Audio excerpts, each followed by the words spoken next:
la puerta secreta. Coraline y la puerta secreta es una película de fantasía oscura de horror de animación stop motion estadounidense, escrita y dirigida por Henry Selick, basada en la novela homónima de Neil Gaiman y estrenada por primera vez en las salas de cine el 6 de febrero de 2009 en Estados Unidos. Fue la primera película en ser producida por los estudios de animación Laika.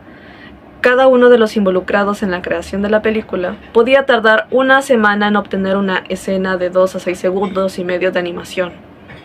El rodaje en sí duró unos 18 meses, y en total fueron necesarias 500 personas y 4 años para completar la película. Se construyeron más de 130 sets en 52 escenarios diferentes en los estudios. Coraline Jones es una niña de 11 años llena de vida, de curiosidad y mucho más aventurera de lo que haría suponer a su edad. Acababa de trasladarse con sus padres de Michigan a Oregón. Echa de menos a sus amigos y al ver que sus padres están muy ocupados en el trabajo, decide encontrar alguna distracción en el vecindario. Wybie Lovatt es un chico de su edad que vive en el barrio y que se encuentra con Coraline de casualidad cuando ésta decide buscar el pozo secreto. Pero ella automáticamente lo tacha de pesado. Coraline visita a sus vecinas, dos excéntricas actrices inglesas llamadas señorita Spink y señorita Forcible, y el aún más excéntrico ruso señor Bobinsky. Tras esas experiencias, Coraline duda seriamente de si su nuevo hogar le otorgaría alguna diversión. Pero se equivoca, ya que descubre una puerta secreta dentro de su casa. Basta con cruzar el umbral de la puerta y recorrer un lúgubre pasillo para entrar en otra versión de su vida. Aparentemente, esta realidad paralela es parecida a su realidad, pero mucho mejor.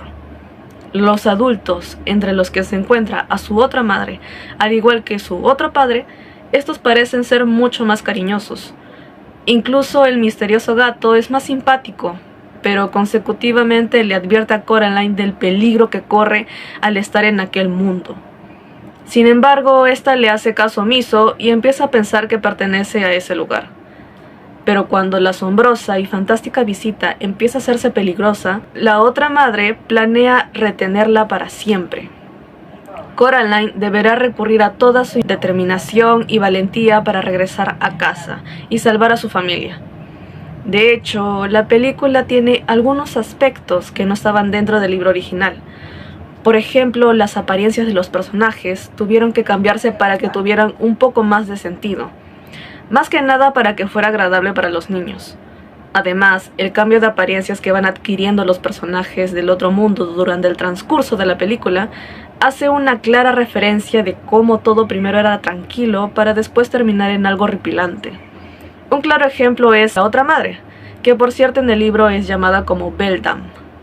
Y ella ahí conserva una sola apariencia, como en la que vemos a la mitad de la película. Otro aspecto que resaltar es la muñeca, que si bien es cierto aparece en la película para espiar la vida de los niños que pisan el Palacio Rosa. En el libro, esta no existe y quien vigila a los niños son las ratas desde la oscuridad.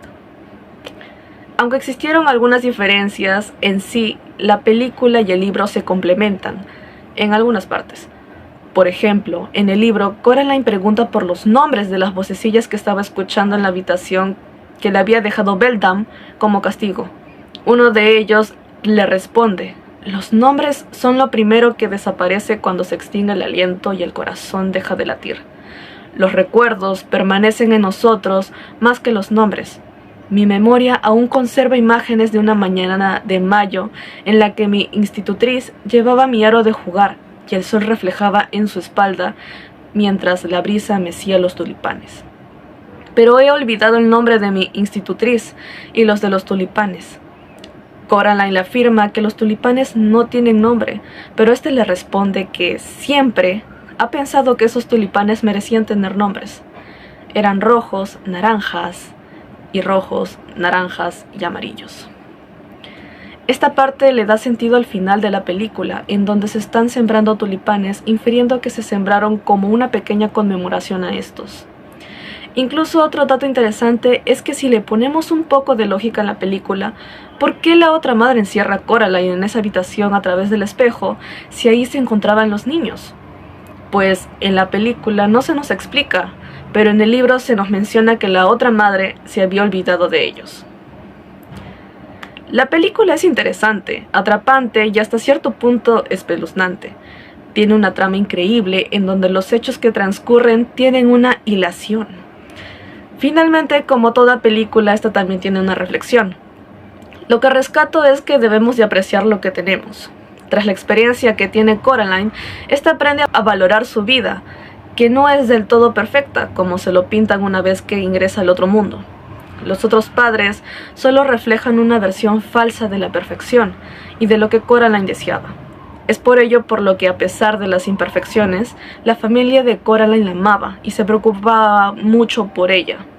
Incluso esta misma nos relata en el libro la vez en la que su papá la protegió de una colmena de abejas para evitar que ésta se lastimara. El amor familiar, aunque no se demuestre muchas veces, siempre está ahí. Solo que en ocasiones tampoco nosotros no entendemos del todo a nuestros padres. Pero se sabe que si algún día estuviéramos en peligro, no dudarían en darlo todo por nosotros. Muchas gracias por ver este video y esto ha sido todo en este podcast.